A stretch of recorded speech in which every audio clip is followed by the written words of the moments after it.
Quais são os 5 principais medos que um terapeuta sistémico tem no início da sua carreira? Olá, bem-vindos ao podcast Humor Pod. Eu sou a Catarina Rodrigues Batista, terapeuta, facilitadora e formadora de constelações familiares. E acredito que o amor é a força mais poderosa do universo. Semanalmente, vou partilhar contigo dicas práticas para poderes implementar esta terapia na tua vida, mas também histórias de quem foi impactado pelas constelações familiares. O amor pode mudar a nossa vida e é sobre isso que vamos falar neste podcast. No início da carreira de terapeuta de constelações familiares, é muito natural enfrentarmos uma série de medos, de incertezas. Uma vez que estamos-nos já a aventurar por um território novo e muito desafiador. E entre esses medos, eu reuni 5, que são aqueles mais comuns que surgem no início de uma carreira de terapeuta sistémico, que são o medo da insegurança.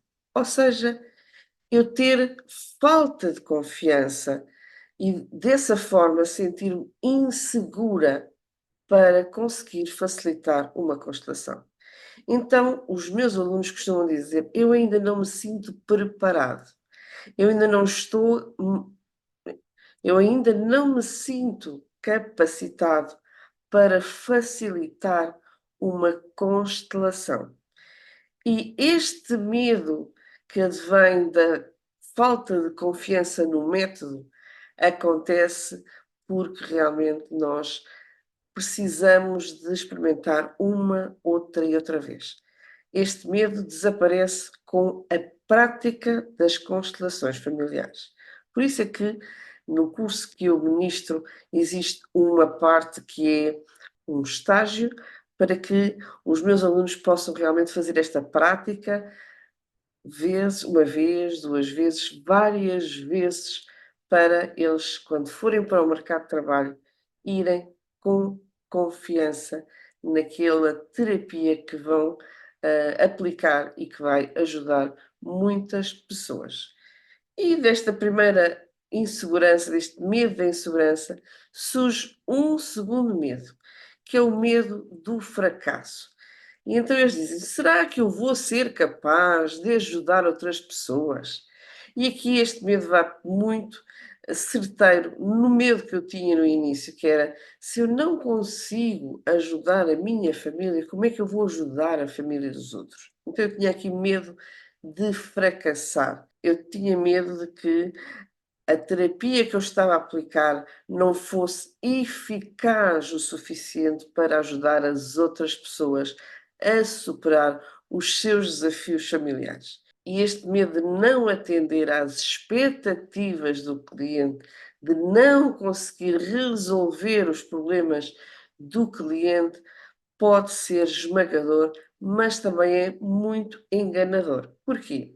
Porque, primeiro, claro que o cliente vai ter expectativas, claro que nós vamos querer resolver as situações do cliente, mas também existe aqui uma parte que é a responsabilidade do próprio cliente. A terapia das constelações familiares só temos resultado se o próprio cliente conseguir acolher dentro dele a imagem que se vai apresentar durante a constelação. Portanto, aqui nós somos os facilitadores de todo o processo, mas nós não somos os responsáveis pela solução do problema do nosso cliente. Então temos aqui o segundo medo completamente resolvido. E o terceiro medo é o medo da rejeição. Nós, como terapeutas, estamos constantemente a lidar com histórias pessoais, histórias familiares, histórias emocionais profundas e o medo de ser rejeitado pelos nossos clientes, nomeadamente pela nossa parte emocional. Eu trazia muito este peso para cima de mim. Eu sou uma pessoa muito emocional e se eu me emociono com uma história, se eu me emociono no meio de uma constelação, como é que eu fico como facilitadora? E então tinha muito este medo da rejeição. o medo de ser rejeitado pelo cliente, não ser capaz de me conectar com ele de forma significativa, até pode ser bastante angustiante. Mas eu depois percebi que eu não tinha que fazer ali um papel. Eu era facilitadora, mas eu também, cada história que eu facilito, essa história também toca na minha própria história familiar. E eu também sou curada quando estou a fazer constelações. Portanto, é normal que eu me possa emocionar, e há clientes que dizem que curioso que tu és tão empática que até te emocionas com as nossas histórias. Portanto, este medo da rejeição acabou até por ser aqui um elo de ligação com os clientes em termos de empatia sistémica. O quarto medo é o medo da responsabilidade. E este trabalho em constelações familiares envolve realmente lidar com questões complexas, emocionais, que afetam a vida dos nossos clientes e das suas famílias. E o medo de assumirmos responsabilidades pelo bem-estar emocional, pelo bem-estar até físico, porque há muitos que vêm até nós por questões de doença, pode ser realmente aqui um medo esmagador, avassalador no início da carreira. Mas, como eu já vos disse, há sempre aqui uma divisão.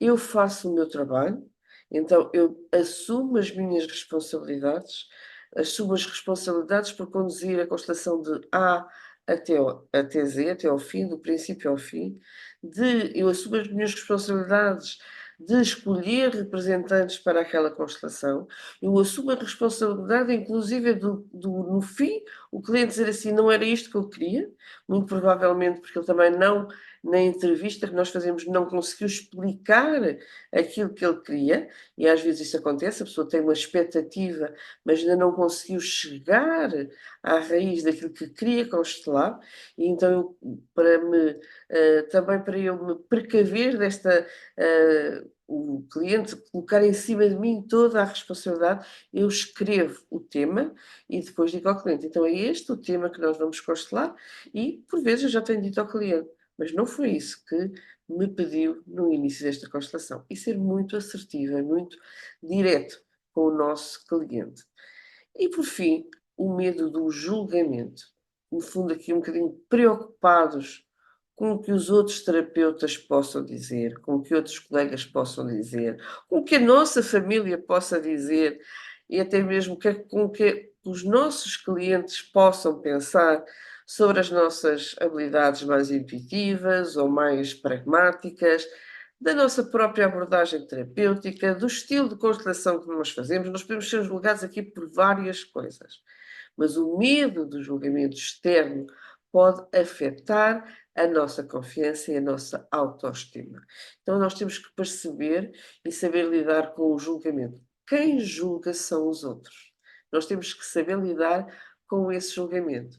Então esse julgamento tem muitas vezes a ver com alguns receios que eles possam ter e nada tem a ver com a nossa atividade como terapeutas. Portanto, é importante nós lembrarmos aqui que é perfeitamente normal nós sentirmos estes medos no início da nossa carreira como terapeutas de constelações familiares. O importante é reconhecer que estes medos estão lá, podem ser trabalhados e podemos até procurar algum apoio, alguma orientação adequados para superá-los. Eu própria, quando comecei a ter aquele medo de será que eu não vou conseguir ajudar as outras pessoas, não é? O medo até de ser rejeitada, eu procurei uma outra colega de constelações, fiz uma constelação e percebi a minha lealdade ao meu próprio sistema, e depois de eu ter trabalhado esta lealdade ao meu próprio sistema, eu comecei a facilitar grupos de constelações familiares a colegas do meu curso de Feng Shui vivencial. Com o tempo, com a experiência e com a prática, eu comecei a ganhar mais confiança nas minhas habilidades e a ser capaz de oferecer um apoio muito valioso e significativo aos meus clientes. Portanto, se estás-me a ouvir, se queres ser um terapeuta sistémico, um facilitador de constelações familiares, então eu tenho para ti as lives sistémicas que estão a decorrer, onde falo destes e de outros temas para te receber a ti que tens esta paixão pelas constelações e que queres passar a ter uma profissão de facilitador de constelações familiares sistémicas. E assim nós chegamos ao fim deste episódio aqui no podcast do Amor Pod. Gratidão por estares desse lado. Este podcast não seria o mesmo sem ti. Se gostaste deste episódio, partilha com outros terapeutas, amigos e familiares. E nós voltamos a ver na próxima terça-feira. Até lá, um grande abraço.